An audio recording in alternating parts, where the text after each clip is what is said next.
Alien mother walks miles to daughter's school until one day, a truck driver changes everything. The rain pelted against Alani's slender shoulders as she clutched her daughter's small hand tighter. Their daily trek to the prestigious Meridian Academy was particularly brutal today, with the downpour turning the walkways of New Haven Colony into slick, treacherous paths. Her light green skin glistened with raindrops despite the inadequate protection of their shared umbrella, which tilted precariously in the wind. "Mother, my feet hurt," whispered Nia, her big gray eyes looking up with a mixture of pain and apology. The 8-year-old's blue school uniform was already soaked at the edges, her gray sweater doing little to keep her warm. "Just a little further, sweetheart," Alani replied, forcing brightness into her voice despite the exhaustion that weighed on her like gravity from a gas giant. "Remember what we talked about? Education is the key that opens all doors." It had become their mantra during these long walks, 3 miles each way, every day, through whatever weather the terraformed planet threw at them. Since losing her position at the Xenobotanical Research Facility 6 months ago, Alani had struggled to find work that would accommodate her need to care for Noya. The prestigious school had offered her daughter a scholarship based on her exceptional aptitude, but transportation wasn't included. So they walked. And walked and walked. A massive transport truck roared past them, sending a wave of dirty water splashing over their legs. Alani bit back a curse, her elegant features hardening momentarily before she composed herself. The trucks were a constant on this route, mostly human-operated vehicles transporting goods between the human settlements and the alien colonies. "Look, Mother, it's stopping!" Naya suddenly exclaimed, pointing ahead. Indeed, one of the massive vehicles had pulled over about 50 yards ahead, its engine idling with a low rumble. As they approached, the passenger door swung open, and a human man leaned out. His broad shoulders filled the doorframe, and his short brown hair was slightly tousled. "Need a ride?"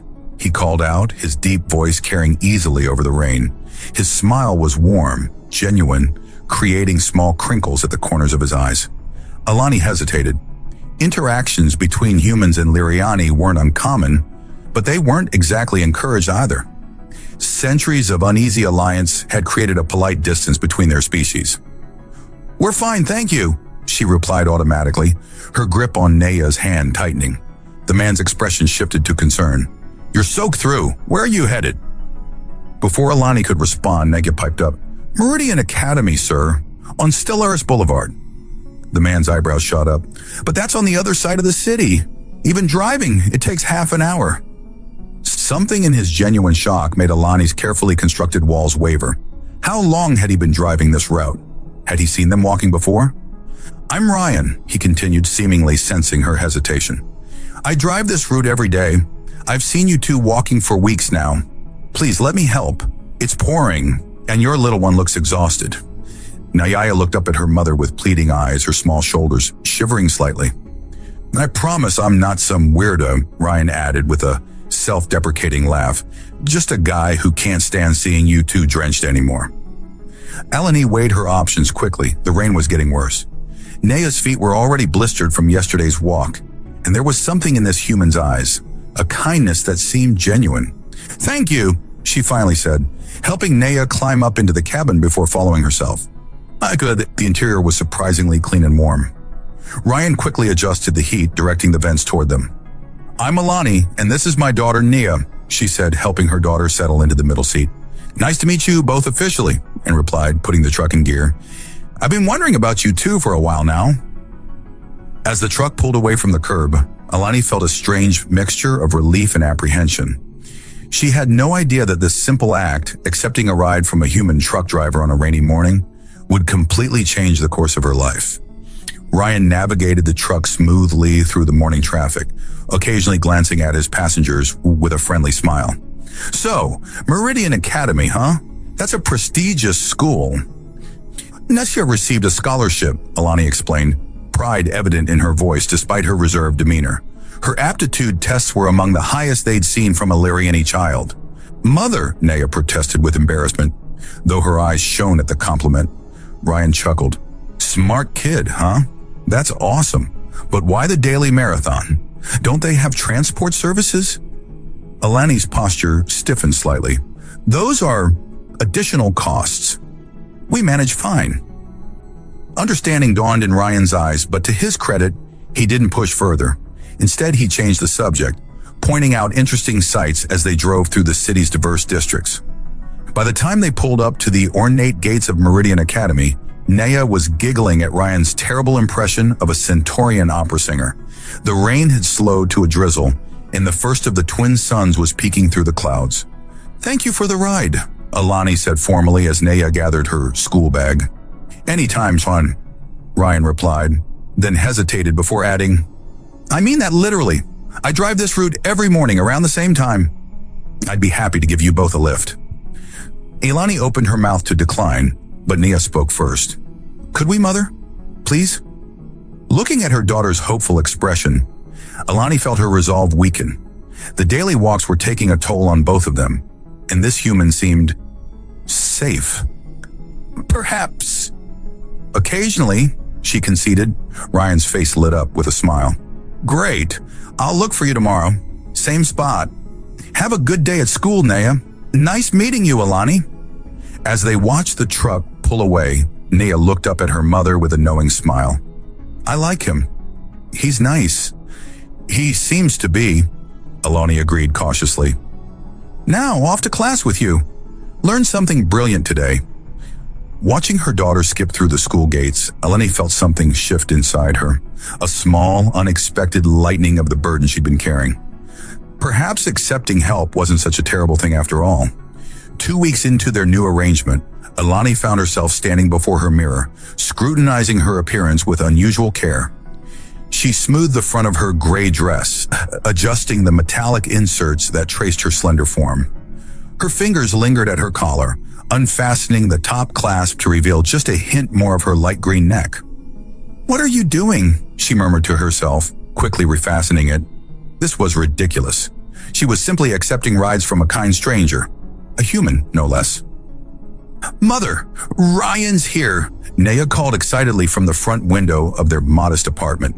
The girl had taken to watching for his truck each morning, her face lighting up at the first glimpse of the massive vehicle turning onto their street. Alani grabbed her bag and followed her daughter outside, where Ryan waited with his customary smile. Over the past fortnight, she'd noticed things about him she hadn't registered that first rainy day. The strength in his hands as they gripped the steering wheel, the rich timbre of his laugh when Nia told her school stories, the way his eyes crinkled at the corners when he smiled. "Good morning, ladies," he called, hopping down from the cab to help Nia up. "A beautiful day, isn't it?" It was indeed. The twin suns cast a golden glow over New Haven Colony, and the air smelled of the sweet flowering vines that climbed the buildings in this sector. "You're in a good mood," Alani observed as she climbed into the passenger seat. "Got some good news," Ryan replied, pulling the truck back onto the road. "Landed a steady contract with the Interstellar Trade Commission. Better pay, more regular hours." "That's wonderful," Alani said sincerely. In their morning conversations, she'd learned he'd been struggling with inconsistent work. "What about you? Any luck with the job search?" Alani sighed. 3 interviews last week, 3 rejections. Apparently, my specialized knowledge of xenobotany doesn't translate well to customer service." Ryan frowned. "That's ridiculous. You're the most adaptable person I know." The compliment warmed her unexpectedly. "Thank you, but the employment agencies don't seem to agree." From the middle seat, Naya had been unusually quiet, glancing between the adults with a thoughtful expression. "Ryan," she suddenly asked, "do you have a mate?" "Naya," Alani gasped, mortified. "That's not an appropriate question." Ryan laughed, seemingly unfazed. "No worries, and no Naicha. I don't have a mate. Humans usually say wife or girlfriend, by the way." "Why not?" the girl pressed. "You're nice and strong and make funny jokes." Alani wished the truck's floor would open and swallow her whole. "Naicha, please." "It's okay," Ryan assured her, his eyes twinkling with amusement. "Well, Naya, I guess I haven't found the right person yet. My job keeps me pretty busy." "My mother doesn't have a mate either," Naya continued innocently. "And she's pretty and smart and makes delicious food." The silence that followed was deafening. Alani stared straight ahead, her cheeks flushing a deeper shade of green. Ryan cleared his throat. Your mother is definitely all those things, he agreed carefully, shooting Alani a quick glance that sent an unexpected flutter through her chest. To Alani's relief, they arrived at Meridian Academy before Nia could continue her matchmaking efforts. After waving goodbye to her daughter, Alani sank back into the passenger seat with a sigh. I am so sorry about that, she said as Ryan pulled away from the school. Liriani children are taught to be direct, but sometimes Nia takes it to an extreme. Ryan chuckled. Don't worry about it. Kids say what they think. It's refreshing, actually. They fell into a comfortable silence as Ryan navigated the morning traffic. He'd taken to driving her to the employment agency after dropping Nia off, giving her precious extra time for her job search. You know, Racortini, he said suddenly, my company's looking for someone to manage our botanical shipments, making sure the living specimens are properly handled during transport. It's not xenobotany research, but... Alani turned to him, hope flaring. Are you serious? That sounds perfect. I can put in a word with my boss. The hours would align with Nia's school schedule too. Ryan, she began, then impulsively reached out to touch his arm. The contact sent a surprising jolt through her fingertips. Thank you. He glanced down at her hand, then back to her face, his expression softening. It's nothing. You deserve a break. When they arrived at the employment agency, Alani found herself reluctant to leave the truck's cabin. Same time tomorrow? She asked, lingering at the door. Actually, Ryan said, looking uncharacteristically nervous, I was wondering if you and Nia might want to join me for dinner tonight. There's this place that serves both human and Liriani cuisine. We thought it might be nice to talk outside of the truck for once. Alani felt a flutter in her chest that had nothing to do with anxiety. We'd like that, she replied, surprised by how easily the acceptance came. His smile was radiant. Great. I'll pick you up at 7. As she watched him drive away, Alani realized she was smiling too, a real smile that reached her eyes for the first time in months. She couldn't deny the attraction she felt toward this kind human man, as unexpected and potentially complicated as it might be. Later that evening, as she prepared for dinner, Nia watched her mother apply a touch of shimmering powder to her cheekbones. You look pretty, Mother, she observed with satisfaction. Ryan will think so too. Alani gave her daughter a knowing look. You're not being very subtle, you know. Nia grinned unrepentantly. Subtlety is inefficient. Besides, you smile more when he's around. Out of the mouths of babes, Alani thought. Her daughter was right.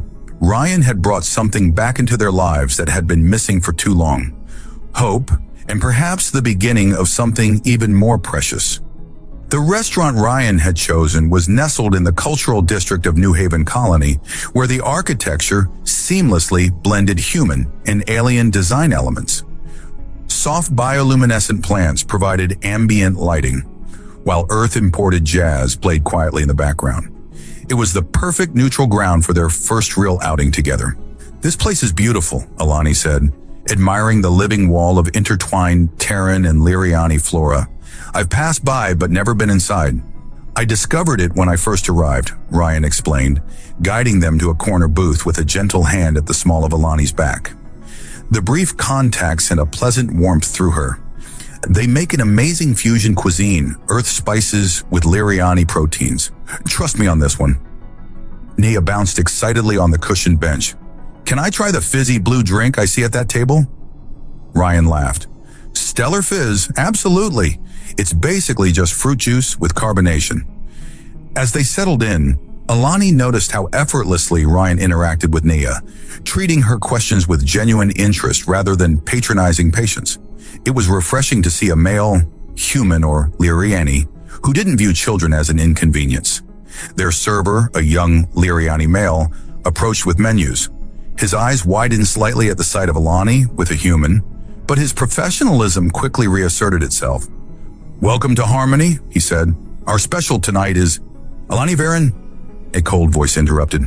Alani froze, her stomach dropping as she recognized the speaker without having to turn. Director Thalin, her former employer, stood beside their table, his tall frame rigid with disapproval. His light green skin was a shade darker than hers, and his white hair was pulled back in the severe style favored by Liriani males of high status. Director, she acknowledged, straightening her posture instinctively. What a surprise. His gray eyes flicked dismissively over Ryan before returning to her.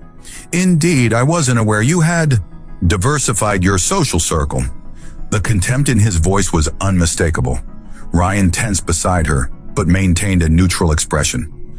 Ryan, this is Director Thalen of the Xenobotanical Research Institute, Alani said carefully. Director, this is Ryan Keller. Ryan extended his hand in the human greeting custom. Nice to meet you, sir. Thalen ignored the gesture. Ms. Varen, might I have a word? Privately. Before Alani could respond, her communicator chimed with an urgent notification.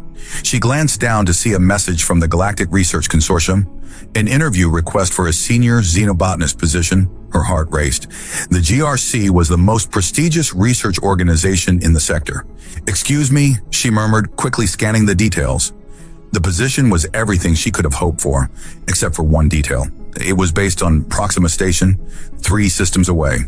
Important news? Thalen asked, his tone suggesting he already knew the answer. The GRC, she replied, unable to keep the surprise from her voice. They want to interview me. Thalen's thin lips curved into what might generously be called a smile. Yes, I submitted your name. Despite our professional differences, your research credentials are impeccable. They were quite interested when I mentioned your groundbreaking work on adaptive botanical systems. Ryan looked between them, confusion evident on his face. That's great news, right? It's on Proxima Station, Alani said quietly. Understanding dawned in Ryan's eyes, followed quickly by something that looked like resignation. That's far. Indeed, Thalen interjected smoothly. A tremendous opportunity, the kind that comes once in a lifetime. He glanced pointedly at Ryan. Certainly worth prioritizing over temporary distractions.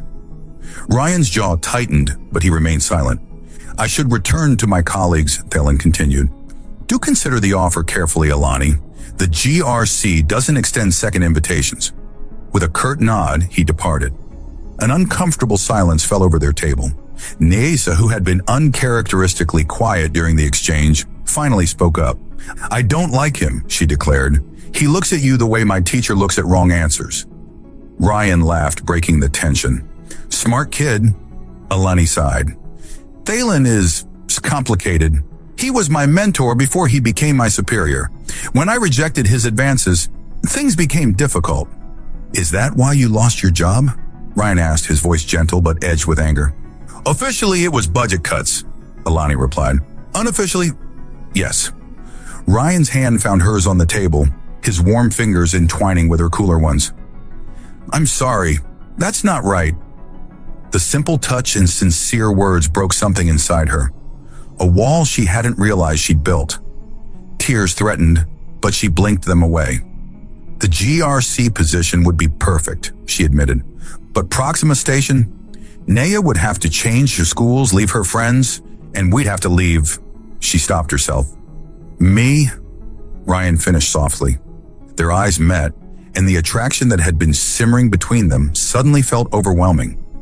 His thumb traced circles on her palm, sending shivers up her arm. It's a lot to process, she said finally. The interview isn't for 2 weeks. Ryan nodded. Whatever you decide, I'll support you. But for tonight, let's just enjoy dinner, okay? No life-altering decisions on an empty stomach. His ability to lighten the moment was one of the things she found most appealing about him. As they ordered and the conversation shifted to lighter topics, Alani found herself studying Ryan more intently than before. The strong line of his jaw, the warmth in his eyes when he laughed, the gentle way he helped Nia cut her food. Later, after they dropped a sleepy Naya off with Alani's neighbor for a promised girls' night, Ryan walked Alani to her door. Thank you for tonight, she said, lingering in the doorway, despite the interruption. I had a great time, he replied, stepping closer. And for what it's worth, I think you'd be amazing at that GRC job. His selflessness touched her deeply. Even though it would mean leaving? I want what's best for you and Naya, he said simply, but I'd be lying if I said I wouldn't miss you both like crazy. The admission hung between them, charged with unspoken feelings. Alani found herself moving closer, drawn by something primal and undeniable. "Ryan," she whispered, her hand coming to rest on his chest, feeling his heart racing beneath her palm. He cupped her face gently, his thumb tracing the curve of her cheekbone. "Tell me if this isn't okay," he murmured, leaning in slowly. Their lips met in a tentative kiss that quickly deepened, unleashing weeks of pent-up attraction. His arms encircled her waist, pulling her against his solid warmth as her fingers threaded through his hair. The differences in their physiology, his higher body temperature, the unfamiliar texture of his skin, only heightened the sensation. When they finally broke apart, both breathing heavily, Alani made a decision that felt both terrifying and inevitable. "Stay," she whispered, taking his hand and leading him inside. Alani awoke to the unfamiliar sensation of warmth enveloping her. Ryan's arm draped protectively around her waist, his chest pressed against her back, his steady breathing tickling her neck. The intimacy they'd shared during the night had been both surprising and inevitable, a perfect fusion of their different physiologies, finding harmony in ancient rhythms. She carefully turned to face him, studying his features in the soft morning light filtering through her window. Humans were fascinating in sleep, so vulnerable yet somehow still radiating strength. His eyelashes cast tiny shadows on his cheeks, and the usual tension he carried in his shoulders had melted away. Alani traced a finger lightly along his jawline, marveling at the slight roughness there. Liriani males didn't grow facial hair. It was one of many small differences that made being with Ryan so intriguingly foreign. His eyes fluttered open, focusing on her with immediate warmth. "Morning," he murmured, voice husky with sleep. "You're even more beautiful in daylight." She felt her skin flush a deeper green. "That's quite the line for someone who just woke up." "Not a line if it's true." He pulled her closer, pressing a kiss to her forehead. "Last night was..." A series of rapid beeps from the front door interrupted him, followed by the unmistakable sound of the security lock disengaging. "Mother, I'm home early. Lyra's mother had to..." Naya's cheerful voice cut off abruptly as she bounded into the apartment's main living area. Alani bolted upright, clutching the sheet to her chest, while Ryan scrambled to locate his scattered clothing. "Oh!" Naya stood frozen in the doorway, her eyes wide with surprise, then understanding, then, most alarmingly, delight. "You're having a sleepover too." "Naya," Alani began, frantically searching for the right words. Liriani culture was relatively open about physical relationships, but she hadn't prepared for this particular conversation yet. "This isn't... it is, but..." "I should go," Ryan said, having managed to pull on his pants beneath the covers. He looked equally mortified and amused. "No!" both females said simultaneously. Alani clarified, "let's all have breakfast and talk." 20 minutes later, an awkward silence hung over the kitchen table. Ryan, now fully dressed, sipped his coffee while Alani prepared Naya's favorite breakfast, sweet grain porridge with purple berries. Naya watched them both with undisguised curiosity. "So," the little girl finally said, "are you my mother's mate now?" Ryan choked on his coffee. Alani set the bowl in front of her daughter. "Naya, humans in Lishiani have different customs about relationships. It's more complicated than..." "But you like each other," Naya persisted. "And humans mate for life, right? Like the bonded pairs in our history texts." "Not exactly," Ryan said gently. "Humans do form long-term bonds, but we call it marriage, and it happens after people have been together for a while." "How long?" Naya asked, spooning porridge into her mouth. Ryan glanced at Alani, who looked equally lost. "It depends on the couple," he answered diplomatically. "Well, I think you should be together," Naya declared with 8-year-old certainty. "Mother smiles more with you, and you make good pancakes." The simple observation broke the tension, and they all laughed. Alani felt a weight lift from her shoulders. Leave it to a child to reduce complex adult relationships to their essential truth. As they finished breakfast, Alani's communicator chimed with an incoming message. The detailed information packet from the GRC had arrived, including specifics about the position, compensation, and relocation assistance. "Go ahead," Ryan encouraged. "I'll clean up with Naya." Alani retreated to her bedroom to review the materials. The position was even more perfect than she had imagined, leading a team researching adaptive botanical systems for terraforming applications. The salary was triple what she'd made at the Institute, with housing provided and educational stipends for dependents. But leaving New Haven Colony, leaving Ryan, just as they'd found each other seemed cruelly unfair. Her communicator chimed again. This time it was a message from Meridian Academy, responding to an inquiry she'd sent weeks ago. She opened it, then gasped. "Everything okay?" Ryan called from the kitchen. "Yes, just a moment," she replied, quickly scanning the message again to be sure. When she returned to the kitchen, she found Ryan and Nia engaged in an elaborate dish-drying dance that had her daughter giggling uncontrollably. "I have news," Alani announced. "2 pieces, actually." They both turned to her expectantly. "First, the GRC position is incredible. Everything I could want professionally." Ryan's smile didn't quite reach his eyes, but he nodded supportively. "That's great, Alani. You deserve it." "Second," she continued, "I just heard back from Meridian Academy. Apparently, they have a sister school on Proxima Station. They've confirmed Nia could transfer directly, keeping her scholarship." Nia bounced excitedly. "We're moving to space?" "Possibly," Alani hedged. "It's a big decision." Ryan busied himself with wiping down the counter, his back to them. "Sounds like the universe is aligning things for you," he said, his voice carefully neutral. Alani approached him, gently turning him to face her. "There's something else. A message just came through for you, from your company. I didn't read it, but the preview mentioned a promotion." Ryan frowned, pulling out his own communicator. His eyes widened as he read the message. "They want me to become regional transport coordinator for the outer colonies," he said incredulously. "It would mean overseeing all shipments between the core systems and the frontier, including—" "Proxima Station?" Alani asked, hope rising in her chest. "Regular routes there, yeah," he confirmed, a slow smile spreading across his face. "I'd be based here, but traveling constantly, at least a week each month on Proxima." The implications hung between them, a possible solution to what had seemed an insurmountable problem just moments before. "So you could visit us," Nia said, catching on quickly. "And we could come back to visit here sometimes too, right, Mother?" Alani nodded, her mind racing with possibilities. "It could work," she said softly, meeting Ryan's gaze. "If that's something you'd want." He set down his communicator and took her hands in his. "Alani, last night wasn't just physical for me. I know it's fast, but I've never felt this way about anyone before, human or Liriani." The raw honesty in his voice made her heart race. "I feel the same," she admitted. "But I don't want you to think I expect—" "I want to try," he interrupted.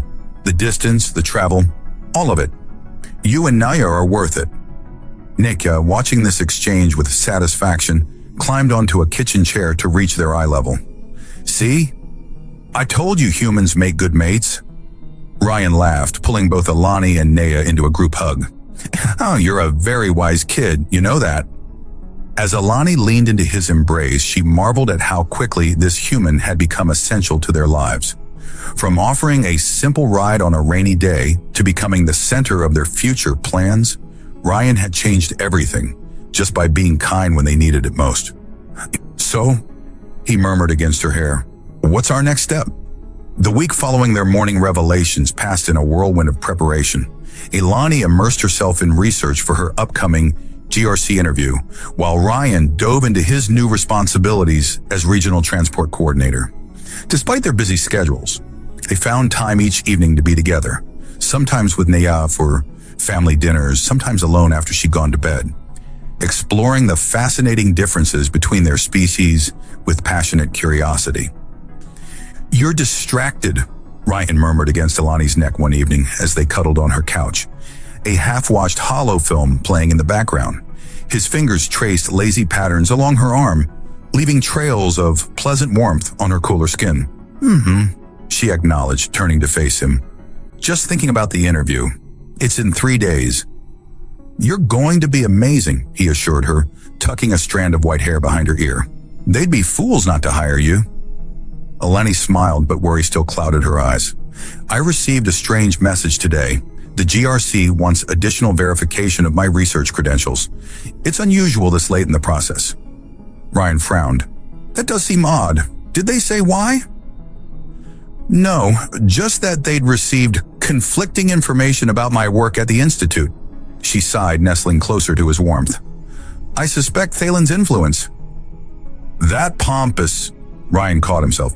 Sorry, but seriously, what's his problem? If he wanted you to stay at the Institute, why recommend you for a position light years away? Control, Alani said simply. If I get the position because of his recommendation, I'd be indebted to him. If I fail, he proves his superiority. Either way, he wins. Ryan's communicator chimed before he could respond. He glanced at it and his expression darkened. Speaking of work problems, I need to deal with this. There's been another shipment issue. The botanical specimens? Alani asked, sitting up straighter. Ryan nodded grimly. Third one this month. High-value research specimens disappearing between departure and arrival. My first big test as coordinator and I'm failing spectacularly. You're not failing, Shishamat, she insisted, squeezing his hand. You've only been in the position a week. Tell that to the GRC. They're threatening to pull their contract. He ran a hand through his hair in frustration. The missing shipments are the exact specimens you'd be working with. A chill ran through Alani. The coincidence seemed too perfect. Ryan, what if these things are connected? Thalen questioning my credentials, the missing specimens. You think Thalen is sabotaging both of us? Ryan looked skeptical. That's pretty elaborate, even for him. Not just us, Alani said slowly, the pieces clicking together in her mind. The GRC project itself. The specimens are rare terraforming catalysts. My specialty. Without them, the research stalls. Ryan's eyes widened as he followed her logic.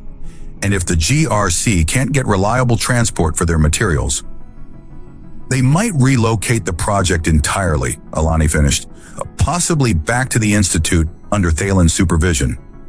That's diabolical, Ryan said, impressed despite himself. But how would he be intercepting secured shipments? That would require inside access to transport routes, security codes. Alani's expression hardened. The Institute has government contracts, military-level clearance. Ryan stood abruptly, pacing the small living room. I need to check something. He pulled out his data pad, fingers flying across the screen.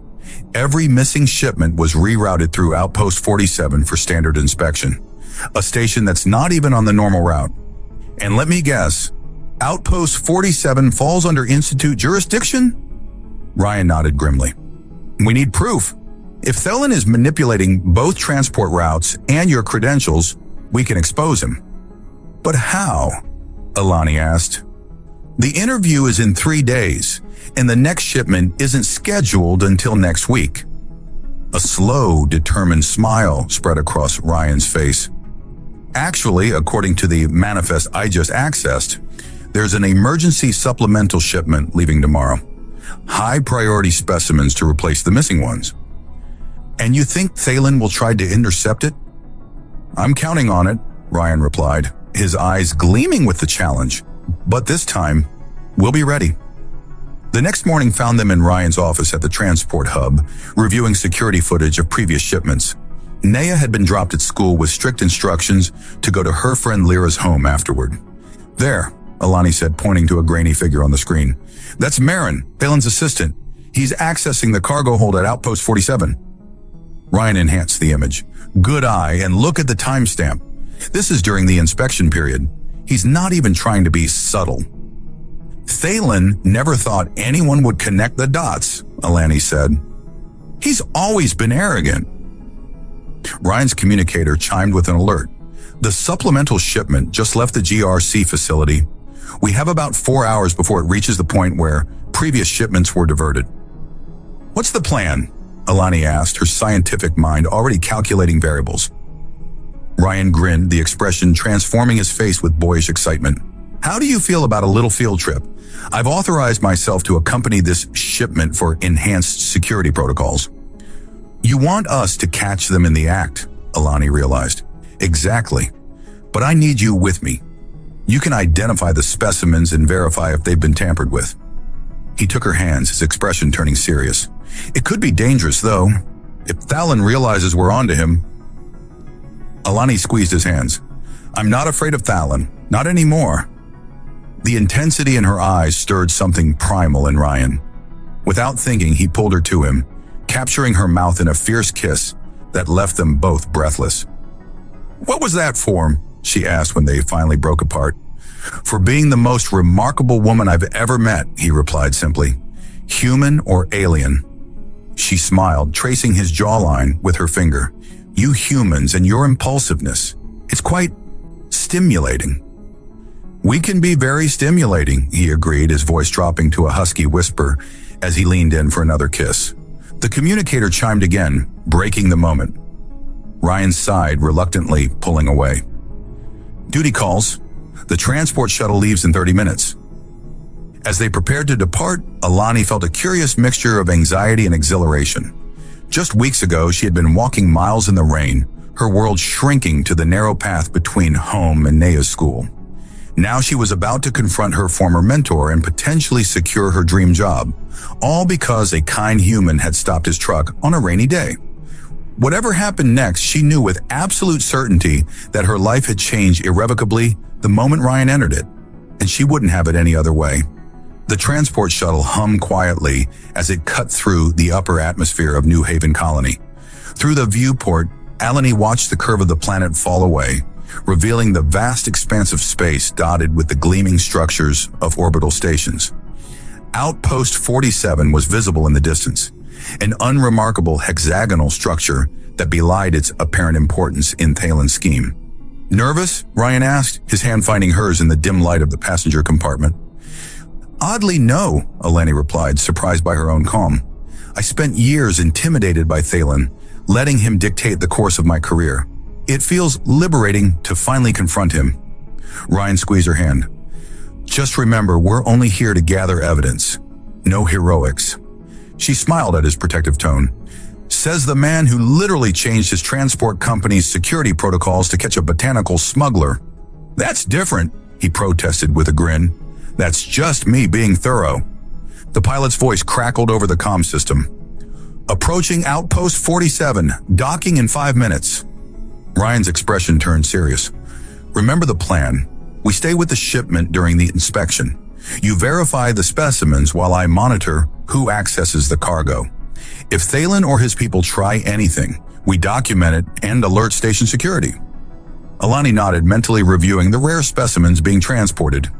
Catalytic flora that could accelerate terraforming processes by decades if properly cultivated. Her research at the Institute had focused on maximizing their growth potential, work that Thalen had claimed credit for after dismissing her. The shuttle docked with a gentle shudder. As they disembarked, a Liriani official in the distinctive gray uniform of Wu's station personnel approached. "Unscheduled inspection," he stated flatly. "All cargo must be processed through central scanning." Ryan stepped forward, his height and broad shoulders making him an imposing figure next to the slender Liriani. "Regional Transport Coordinator Ryan Keller," he introduced himself, presenting his credentials. "I'm accompanying this shipment personally due to previous security concerns. The cargo remains under my direct supervision at all times." The official hesitated, clearly not expecting resistance. "That's, irregular." "So are 3 missing shipments in a month," Ryan countered smoothly. "I'm sure Station Director Palin would be interested in discussing those irregularities, given the GRC's importance to colonial development." At the mention of the station director, the official's demeanor changed subtly. "Of course, Coordinator. Please follow his standard protocols and remain with your cargo." As they followed the cargo containers through the station's sterile corridors, Alani whispered, "That was impressive. You didn't tell me you knew the station director." "I don't," Ryan admitted with a wink. "But bureaucrats are the same everywhere. Mention someone higher up the chain, and they fall in line." The cargo was directed to a large scanning chamber where several technicians waited. Alani recognized one immediately. Marin, Thalen's assistant, trying to look inconspicuous among the station staff. "He's here," she murmured to Ryan, who nodded almost imperceptibly. "Let's give him something to report back," he replied softly, then loudly announced, "Standard procedure, folks. I'll need to verify all access to these containers. Dr. Varon will confirm specimen integrity before and after scanning." Marin's head snapped up at Alani's name, his gray eyes widening in recognition and alarm. He quickly excused himself, disappearing through a side door. "He's going to warn Thalen," Alani said. "Good point," Ryan replied. "Let's see what the director does when his plan starts unraveling." They didn't have to wait long. Within minutes, the main door slid open, and Director Thalen strode in, his tall frame rigid with barely contained anger. He was accompanied by 2 security officers and a female Lyriania in formal diplomatic attire. "What is the meaning of this interference?" Thalen demanded, addressing Ryan while pointedly ignoring Alani. "These inspections are standard protocol for all GRC shipments." "Interesting," Ryan replied calmly. "Since when does the Xenobotanical Institute have authority over transport inspections? Last I checked, it was a colonial security matter." The female diplomat stepped forward. "Perhaps introductions are in order. I am Counselor Taurus of the Colonial Oversight Committee. Director Thalen requested my presence to address concerns about human interference in Liriani scientific matters." Alani felt her heart sink. Thalen had anticipated their move and brought political reinforcement. Ryan, however, remained unfazed. "Perfect timing, Counselor. I was about to contact your office regarding a pattern of sabotage targeting human Liriani collaborative research." Taurus's expression remained neutral, but her eyes sharpened with interest. "Sabotage is a serious accusation, Coordinator." "With serious evidence," Ryan replied, producing his datapad. 3 shipments diverted through this outpost, all reported lost after inspection, and station logs showing unauthorized access by Institute personnel during inspection periods. And most damning, he paused for effect, modified transport orders rerouting GRC shipments, authorized using Director Thalen's security credentials. Thalen's composed facade cracked. "Preposterous. These humans are manipulating records to cover their own incompetence." "The records are verified by colonial security timestamps," Ryan continued calmly. "But if you need more proof," he turned to the cargo containers. "Dr. Varen, would you please examine the specimens?"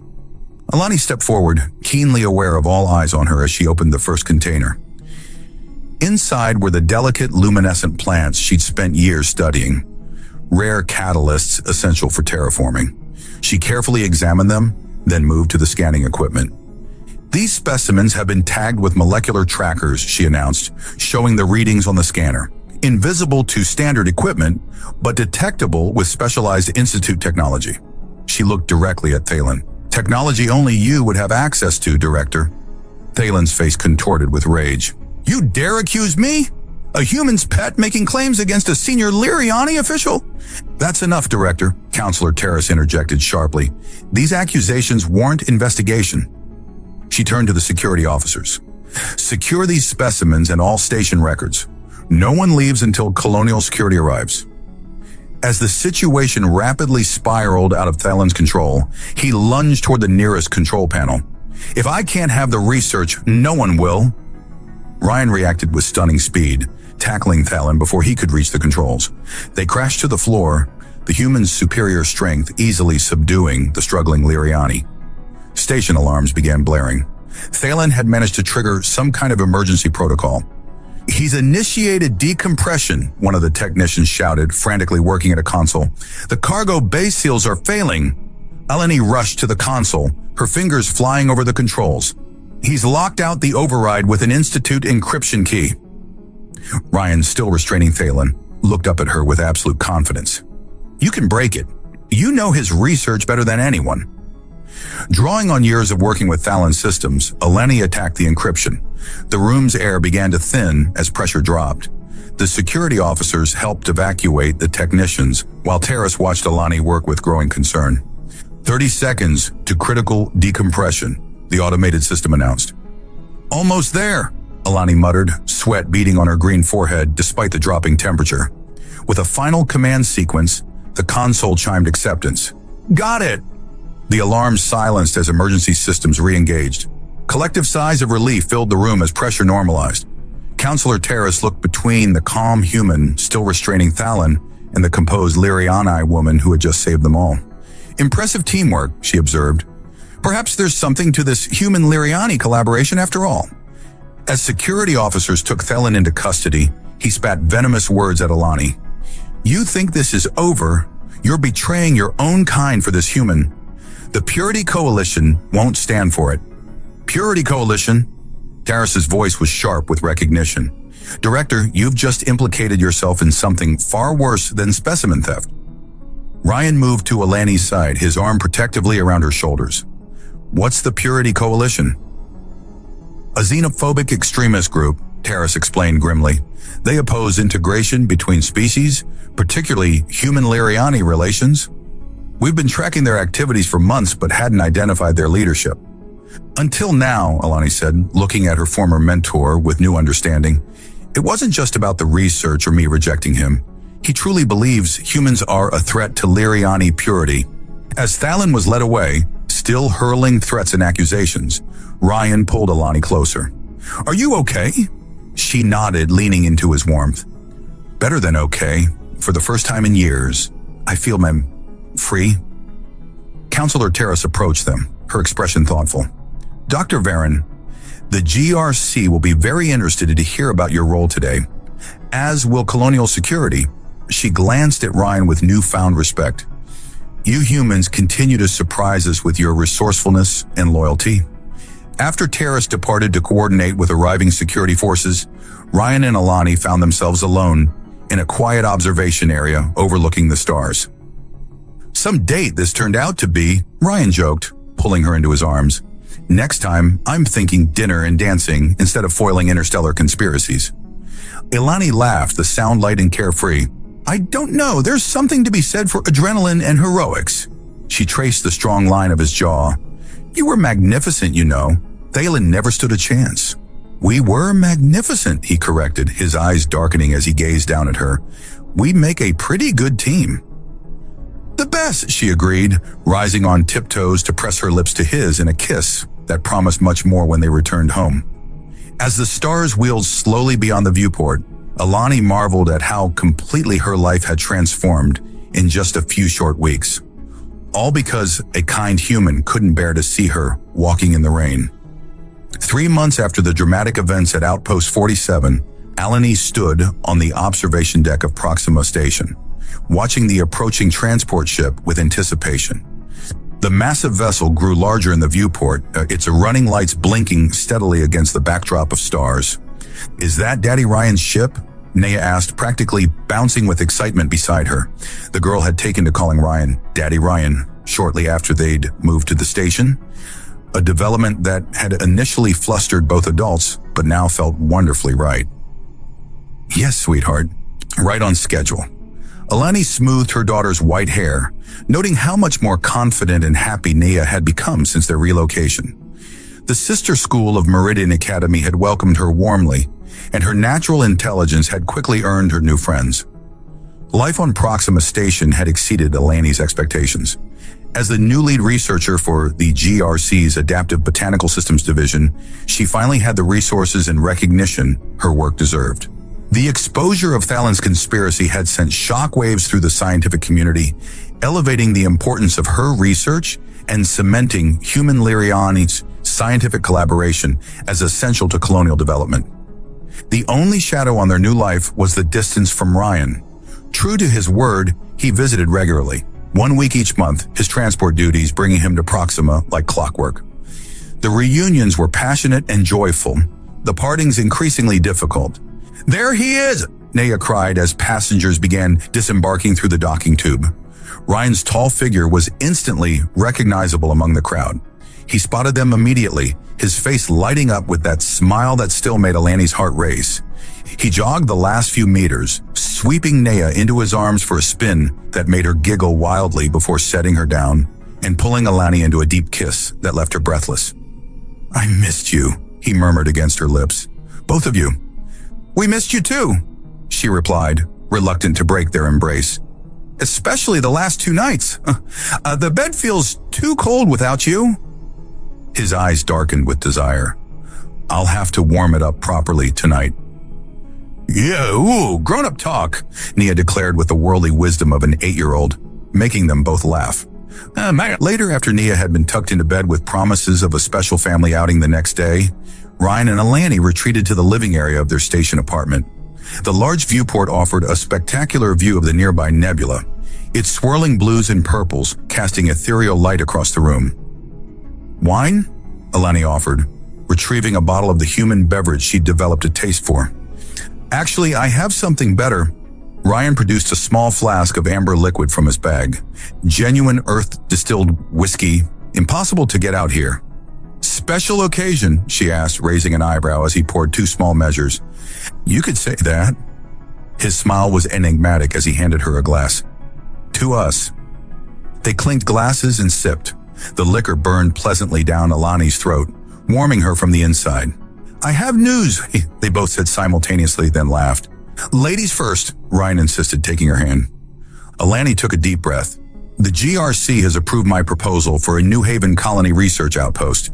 They want me to establish a sister facility there, working in tandem with the main lab here. Ryan's eyes widened. You'd move back to New Haven? Not exactly. They want me to split my time, 3 weeks here, 1 week there, essentially the reverse of our current arrangement. She squeezed his hand. I'd still run the main project here, but I could build a team on New Haven too.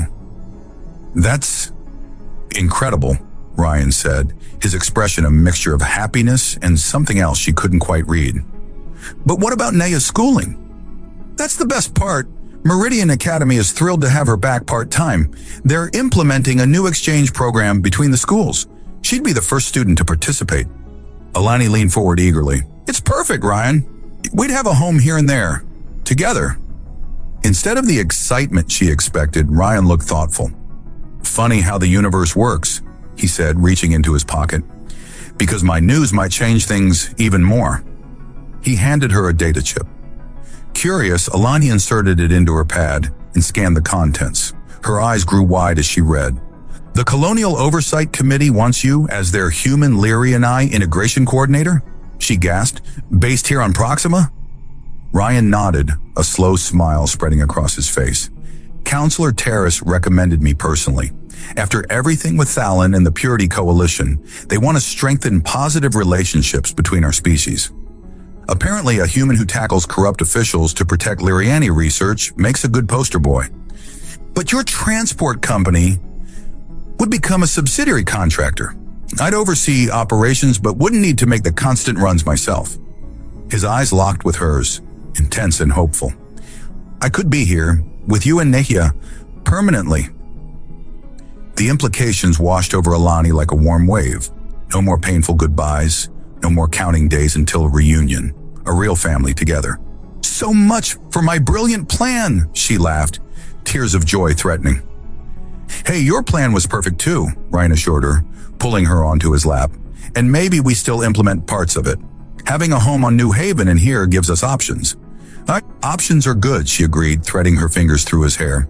But having you here every day is better. His hand slid around her waist, pulling her closer. Every single day, he emphasized, punctuating each word with a kiss along her neck that made her shiver. And every night, their lips met in a kiss that quickly deepened, hands reacquainting themselves with each other's bodies after a month apart. The passion between them had only grown stronger with time, each reunion more intense than the last. Wait, Alani whispered, reluctantly pulling back. There's something else we should discuss first. Ryan looked concerned. What is it? She took his hand and placed it gently on her abdomen. Remember that night before you left last month, when we discovered that interesting compatibility between human and Lyriana physiology? His eyes widened as understanding dawned. Are you saying... The medical scans confirmed it yesterday. She nodded, her face glowing with happiness. It's extremely rare, but not unprecedented. We're having a baby, Ryan. A little girl. For once, the normally articulate human was speechless. Then his face broke into the most radiant smile she'd ever seen. He lifted her in his arms and spun her around, laughing with pure joy. Marry me, he said when he finally set her down, the words tumbling out in a rush. I was going to ask anyway. That's why I brought the whiskey for courage. But now, Alani, I love you. I want to be your husband, Nea's father, and this little one's dad too. Yes, she answered without hesitation, tears of happiness streaming down her cheeks. Yes to all of it.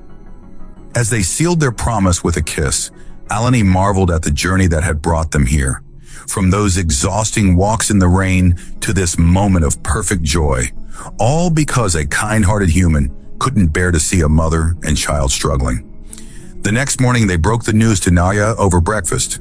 Her reaction exceeded even their optimistic expectations. "I knew it," she exclaimed, jumping up from the table. "I told Lyra that humans and Liriani could make babies if they loved each other enough, and now I get a sister and a daddy." Ryan laughed, pulling the excited girl onto his lap. "Is that okay with you? Me being your dad officially?" Naya gave him a look that perfectly mimicked her mother's "don't ask silly questions" expression. "You already are my dad. The papers will just make everyone else know it too." 2 days later, the three of them stood at the same viewport where Alani and Naya had first arrived on Proxima Station. But this time, instead of watching a ship approach, they admired the view of their new home together. "No more walking miles in the rain," Ryan said softly, his arm around Alani's waist. "No more lonely nights," she added, leaning into his strength. "And no more waiting for our family to be complete," Naya finished, her small hand resting gently on her mother's still flat stomach. As the stars shone brilliantly before them, Alani reflected on how a simple act of kindness had changed everything. A strong, compassionate human, stopping his truck on a rainy day, offering a ride to a struggling alien mother and her daughter. That moment had set in motion a journey none of them could have imagined, leading to love, family, and a future brighter than all the stars in the galaxy. Some journeys, Alani realized, weren't about the distance traveled, but about finding where you truly belonged. And sometimes the longest walks led to the most unexpected destinations, like home, in the arms of someone who loved you enough to stop and offer a ride.